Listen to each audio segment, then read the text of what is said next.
espai patrocinat per El Pregoner.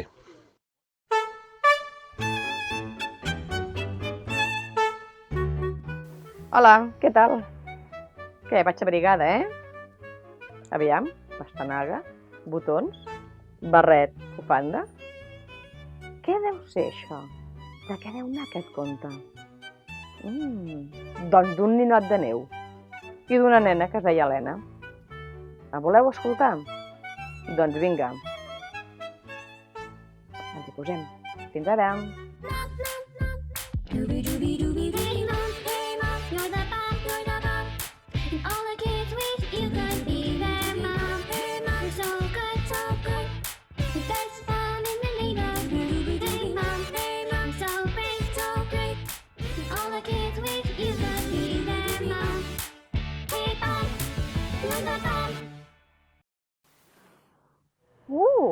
Està nevant! Vaia nevada! Hola! Avui el conte fa una mica de fresqueta, però abans de començar el conte anem a despertar l'Helena. Vinga. Helena! Helena! Helena, va, desperta, que t'està nevant! Què vols, mare? Està nevant! Està nevant! Ui! L'Helena, amb un plis-plas, es va vestir. Es va posar les botes d'aigua, un bon abric i va sortir al carrer. El carrer estava tot blanc. Al jardí, 2 pams de neu. L'Helena va entrar corrents a casa. Mare! Mare! Mare! Què vols, Helena? No cridis. Necessito una bufanda, una bufanda, una bufanda, un barret. Helena, no cridis. I botons, botons. Això. Helena, esmorzar. Després, mare, després. Aquesta nena, per favor. L'Helena, tota emocionada, va sortir a fora al jardí i va començar a fer 2 boles de neu.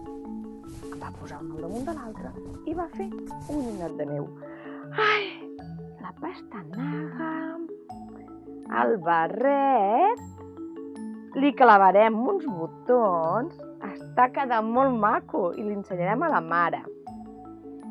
I la bufanda, ai, mira, que és bufó.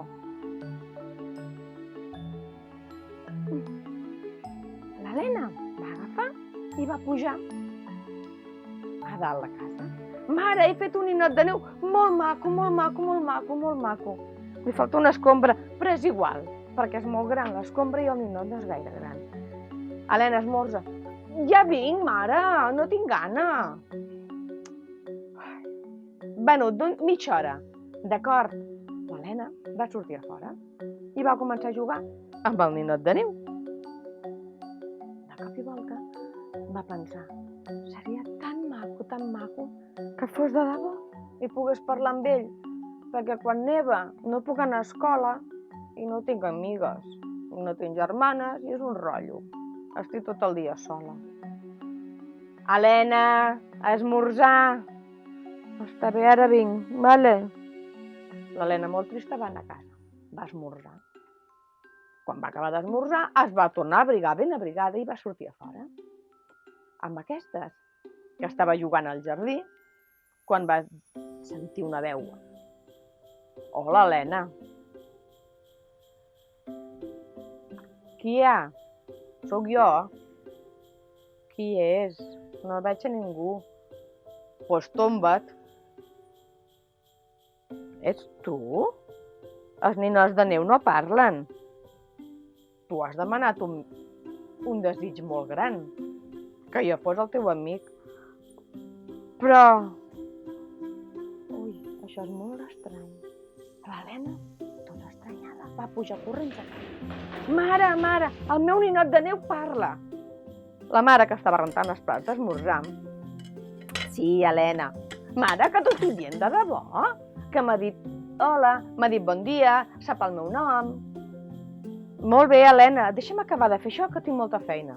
Jolines, no em vol escoltar mai. I ara no em creu. És veritat, el meu ninot de neu parla. Bé, no em vol creure, doncs que no em cregui. L'Helena, tot ofega, se'n va anar fora. Va estar jugant tot el dia amb el seu nou amic. T'hauria de posar un nom, però no sé quin nom posar-te. Saps què? Et diré ninot de neu, total és el que és. L'Helena va estar jugant tot el dia. A l'endemà, també tot el dia. Però el tercer dia... Què tens, Helena? Res, mare, vaig a fora a jugar. La mare va dir, ui, quina tos. Te va mirar la temperatura. Però si tens febre, criatura. És que ja t'ho he dit, 3 dies a fora, tot el dia jugant amb aquell ninot. No és aquell ninot, és el meu amic. Està bé, puja a l'habitació. No, que pugis a l'habitació, que tens febre. L'Helena tot ofesa, tot enfadadíssima ja, se'n va anar dins del llit. De fet, és veritat, es trobava fatal. Es trobava que li pesava el cap. Tenia mal de coll i molta tos. Es va quedar al llit. La mare li va dir, vaig a la farmàcia una estona, però sobretot no et moguis, perquè ja ens coneixem tu i jo. No, mare, no em mouré del llit. L'Helena tenia fred i va pensar, no sé, si agafo una manteta i baixo a baix un moment al jardí, vols dir que em passarà alguna cosa? L'Helena va mirar, però no tenia cap manteta per allà. Bueno, baixaré un momentet, com que la mare no hi és, i aniré a dir-li hola, que no s'enfadi, li explicaré tot. L'Helena va baixar les escales fins a baix al jardí. Hola, sóc jo. No em trobo gaire bé, saps? Tinc mal de cap i febre i... Ui, em sap molt de greu, li va dir el ninot de neu. Sabeu què va passar? Que l'Helena, sense pensar, va dir, saps què? Pots fer una cosa, per què no entres tu? Vols dir? Sí, així jo no em refredaré i podrem estar jugant junts. I va passar una cosa. Què passa quan la neu està en un lloc molt calent, que la neu es desfà? El ninot de neu va entrar, però cada vegada parlava més malament i més fort. Què t'està passant? És que em sembla que m'estic desfent. Oh, és veritat! No hi havia pensat. De seguida el va portar cap a fora.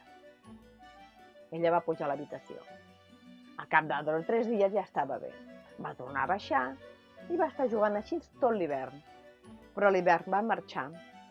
A mica a mica van començar a sortir les flors, el sol cada vegada escalfava més, i un dia, quan es va aixecar, va trobar a terra el barret, els botons, la bufanda i la pastanaga, i un bassal d'aigua. Oh! Mare, el meu ninot de neu ja no hi és. Oh, mare, és el meu millor amic. L'Helena estava molt trista. La mare li va dir, no pateixis, saps què podem fer? Ho guardarem tot a dins una capsa. I el proper hivern, quan torni a nevar, ell tornarà. Però mentrestant hauràs de tornar amb els teus amics i podràs explicar una gran història. Està bé, mare. L'Helena, molt trista, va agafar el barret, ho va posar tot a dins. El trobaré molt a faltar. Eres el meu millor amic. I va agafar, ho va guardar tot a dins de l'armari fins a l'hivern que ve. Quan va tornar l'hivern, el seu amic va tornar. I així ens van passar uns quants hiverns. I aquest conte ja s'ha acabat. Acaba així, una mica trist, però alegre, perquè cada hivern ell podia tenir el seu amic. Per tant que, conte contat, ja està explicat. Fins una altra. Adeu!